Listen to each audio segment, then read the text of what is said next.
Freezer est le méchant de Dragon Ball. Genre c'est le plus iconique avec son combat qui dure 5 plombes. Et il a fait des trucs de taré et c'est grâce à lui qu'on a le Super Saiyan. Et en plus on le revoit dans Super, ce qui lui a permis d'asseoir sa popularité. Mais bref, Freezer a bien des secrets, que ce soit dans les interviews de l'auteur ou dans les jeux vidéo. Donc voici les secrets de Freezer que tu ne connais pas. Et d'ailleurs je vois qu'il y a une bonne partie des gens qui regardent les vidéos mais qui ne sont pas abonnés. Donc si vous aimez les mangas, je vous invite à vous abonner, ça aidera grandement la chaîne.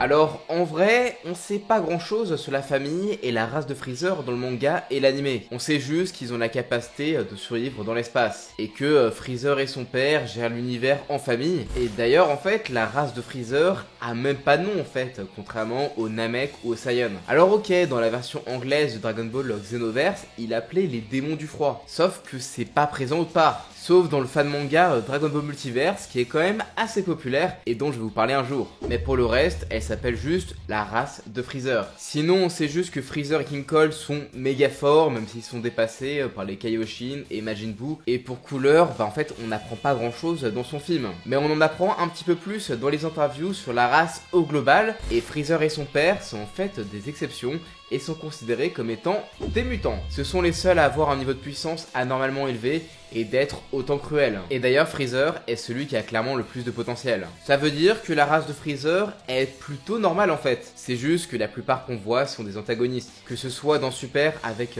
Frost ou Cooler et Shield dans les OAV. Et si on regarde du côté des artworks de Dragon Ball Online, on voit quelques particularités. Déjà, ils ont chacun une armure appelée Biosuit. Genre c'est une couche sur la peau et apparemment certains peuvent avoir des cheveux. Donc en vrai ça veut juste dire que Freezer a juste une grosse calvitie. Impressive. Et d'ailleurs, il semblerait que la race de Freezer n'ait qu'un seul genre et qu'en fait, il n'y ait pas de femmes. Alors peut-être que comme les Namek, ils pondent des œufs à moins qu'ils puissent être enceintes et qu'ils accouchent. Ça, je sais pas. Mais bref, la question mérite d'être posée parce que bon, ils se baladent quand même à poil.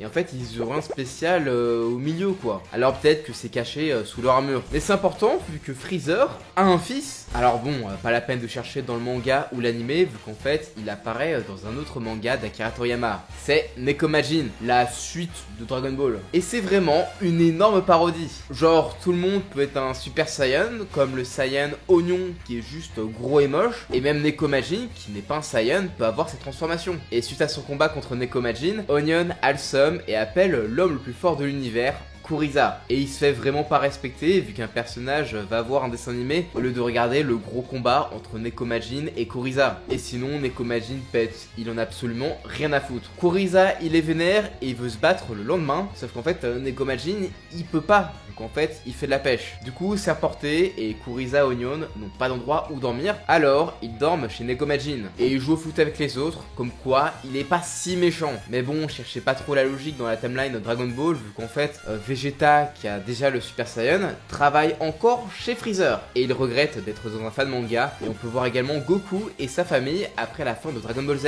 Et il demande de l'aide à Nekomajin, vu qu'en fait, il arrive pas à choper une souris. Mais bref, si vous souhaitez le voir en 3D, Kuriza est présent dans Dragon Ball Heroes et Dragon Ball Z 2V. C'est une autre version de Budokai 2, elle existe uniquement au Japon et seuls 2000 lecteurs du V-Jump ont pu recevoir le jeu. Et en vrai, il y a pas mal de changements, mais j'en parlerai dans la suite de la vidéo sur les secrets de Dragon Ball. Le fils de Freezer est l'un des nouveaux costumes alternatifs de son papa, et d'ailleurs c'est très rare de le voir vu que déjà, voir Nekomajin c'est assez improbable parce que bon, c'est assez deep, alors Kuriza c'est juste le fond de tiroir. Mais bref, même si c'est un skin, il y a deux choses qui changent. Normalement, Freezer peut se transformer en Mecha Freezer avec son vaisseau qu'il répare. Mais là, ça met juste Kuriza dans sa forme ultime et son ulti, en fait, c'est la boule de la mort qui est également différente. Vu qu'en fait, il a 7 têtes dessus et sa forme une châtaigne. Je pense pas que tout le monde connaisse le fils de Freezer, mais en tout cas, je serais curieux de voir qui connaît, donc dites-le moi en commentaire si vous le connaissez. Bon, j'ai parlé de la famille de Freezer, et en vrai, c'était cool, mais je voudrais vous présenter quelques secrets connus et méconnus sur ce méchant et sur ses sbires également. Bon déjà, vous devez le savoir, mais Freezer, il vend des planètes. Il est donc basé sur les spéculateurs immobiliers, vu que selon Toriyama, tu peux pas faire pire comme personne. Et en termes de transformation, la troisième, qui est la plus dégueulasse, en fait, elle fait référence aux xénomorphes d'Alien, avec notamment la forme de la tête, ce qui est en tout cas plutôt cool. Ensuite, plus récent, dans le film Dragon Ball Super Broly, on peut remarquer remarqué que son vœu est très différent de ce qu'il voulait faire auparavant. Lors de la saga Namek, il souhaitait devenir immortel. Il a même soumis son vœu à Porunga. Mais heureusement pour les héros, Porunga ne comprend que le Namek. Non, son souhait dans Broly était de devenir plus grand de quelques centimètres. Et c'est une référence au vœu que voulait faire le général Red. Et c'est un moment assez comique, en mode tout ça pour ça, et le colonel Black le tua vu qu'en fait beaucoup de soldats de l'armée du ruban rouge sont morts pour un objectif vraiment ridicule. Et d'ailleurs, il veut grandir de 5 centimètres et il le fait un petit peu comme ça, tu vois. Et en fait, c'est juste une référence aux fameuses 5 minutes de Namek. Mais bref, en vrai, j'ai beau avoir fait plein de recherches dans tous les sens, et Freezer, il a pas de technique secrète comme celle dans les jeux vidéo. Et à la limite, il fait une attaque combinée avec Boule et Cell dans Super Sonic Warriors 2, et ils font une gigaboot de la mort combinée, mais bon, c'est pas méga intéressant. Mais son frère Cooler, en revanche, il a une capacité qu'il ne fait pas dans ses films. Et c'est présent dans les Shin Budokai. Cette attaque, il y a que Souther, son subordonné, qui l'utilise. Enfin, avant l'arrivée de Végétaux et de Goku Black. Peut-être que Souther lui a appris sa technique ou que c'est l'inverse, en tout cas, je sais pas. Et tiens, tant qu'on est sur les sbires, je suis sûr que vous vous souvenez du commando Ginyu. C'est quand même des personnages hauts en couleur qui ont des capacités assez différentes. Mais est-ce que vous connaissez leurs origines? Ça, je ne suis pas sûr. On l'apprend pas dans le manga, mais dans un guide pour le RPG Dragon Ball Z Super Saiyan Densetsu sorti en 1992. Genre, c'est sorti 5 ans avant ma naissance. Et préparez-vous parce qu'en vrai, c'est plutôt marrant. Vous vous rappelez de la violence des attaques de Rekum? Eh bien, s'il est autant agile,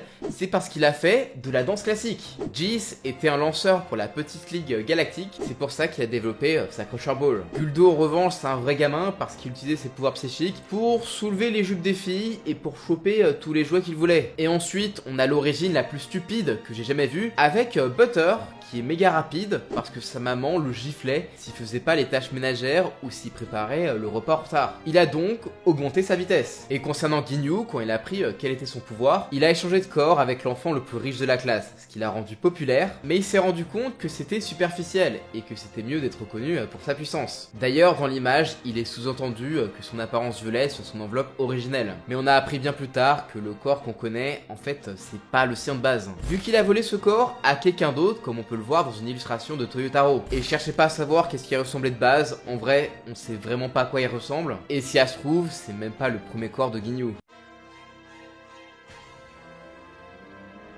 Bon, Freezer a beaucoup de transformations grâce à ses formes de réduction, et dernièrement, grâce à DBS, on a eu Golden Freezer et également Black Freezer. Et d'ailleurs, s'il se transforme avec une couleur dorée, c'est pas du tout pour faire une référence au Super Saiyan, sachant qu'il déteste la race des Saiyans qu'il traite souvent de singes. Non.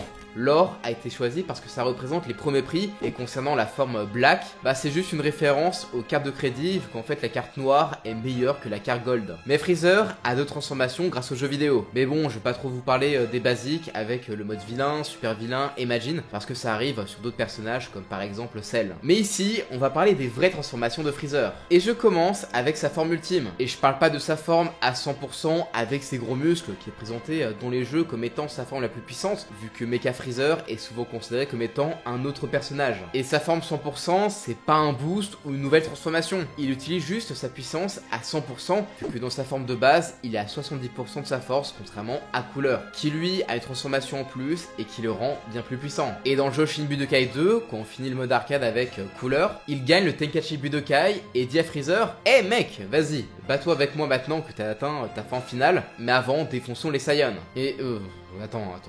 Quoi? On est en train de me dire que Freezer, il atteint une nouvelle transformation qui est similaire à son frère, et on la voit pas en action, juste en hors-champ? Et quand même, ça fout le seum, mais en vrai, pourquoi pas? Je vois pas pourquoi Cooler serait le seul à pouvoir obtenir une autre forme, sachant que dans Heroes, même lui, il a pu avoir les versions Golden. Et si vous souhaitez voir à quoi pourrait ressembler Freezer dans cette forme, on peut déjà le voir dans Fighters, en faisant un color swap de Cooler avec le look de Freezer. Et en vrai, c'est plutôt cool. Sinon, on a la fusion avec Cooler dans le jeu vidéo Fusion, qui est vachement cool. Et côté manga de fan, j'aime bien le design de la 5ème forme de Freezer, qui a quelques différences avec son frère. Mais bref, c'est un peu rageant de pas vraiment le voir, donc je vais finir sur une transformation qu'on voit vraiment et qui concerne Mecha Frieza. Alors personnellement, je suis pas fan de Mecha Frieza dans le manga. Il sert juste de faire valoir à Trunks qu'il le one-shot en le coupant comme si c'était un kebab. Et dans les jeux vidéo, c'est soit une transformation cachée comme dans les Budokai, ou un personnage à part comme dans Budokai Tenkaichi 3. Il a un moveset différent différent du Freezer original et de sa forme 100%, mais en vrai, il reprend des attaques qu'on voit dans le manga et pique même la supernova de son frère. Et en vrai, c'est pas un personnage qui me surprend vraiment. Mais sa nouvelle transformation est présente dans Super Dragon Ball Z. C'est un jeu de combat qui change un petit peu. Déjà, on a vraiment le look du manga et on a un gameplay à la Street Fighter. Et surtout, des personnages qu'on voit pas vraiment. Déjà, Shishi adulte, ce qui est déjà assez étonnant. Gohan Ultime avec la Z-Sword et Piccolo Daimao. Et concernant Mecha Frieza, il est dit qu'il a des armes secrètes et il est considéré dans les magazines comme étant full armor Mecha Frieza. Et la particularité de ce jeu, c'est de pouvoir customiser ses personnages et en vrai, on doit un petit peu choisir son build. Et en vrai, c'est assez rigolo comme système. Et pour le coup, Mecha Frieza change vraiment d'apparence avec ses nouveaux skills. Sans compétences débloquées, le seul truc qui change, c'est les grenades qu'il a à sa ceinture. Ouais, le gars, il y va en mode Rambo. Elles sont collantes et explosent au bout d'un certain temps. Et ensuite, on débloque un lance-roquette qui est attaché sur son dos. Ça permet de tirer un projectile qui se sépare en plein de mini-roquettes. Et ensuite, on débloque un lance-grenade qui lui permet d'envoyer une grosse grenade qui fait bien mal. Et déjà, il a l'air bien plus impressionnant. Mais il a encore une upgrade vu qu'il a maintenant des mines sur sa queue qui peut balancer. Et si ton adversaire marche dessus, ça va exploser et ça fait quand même pas mal de dégâts. Et c'est pas un coup spécial en fait, mais un second ulti. Et c'est l'un des rares personnages à en avoir deux. Personnellement, je trouve ça vraiment cool et apparemment c'est Akira Toriyama qui l'aurait designé. Mais bon,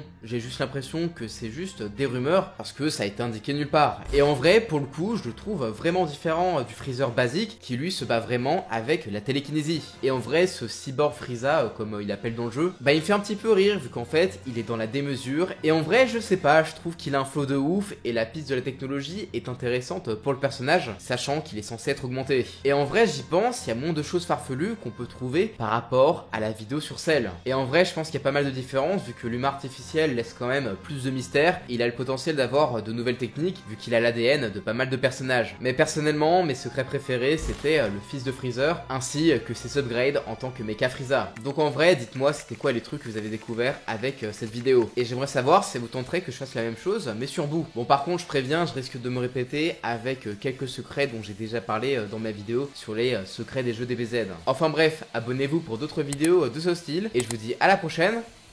Ciao.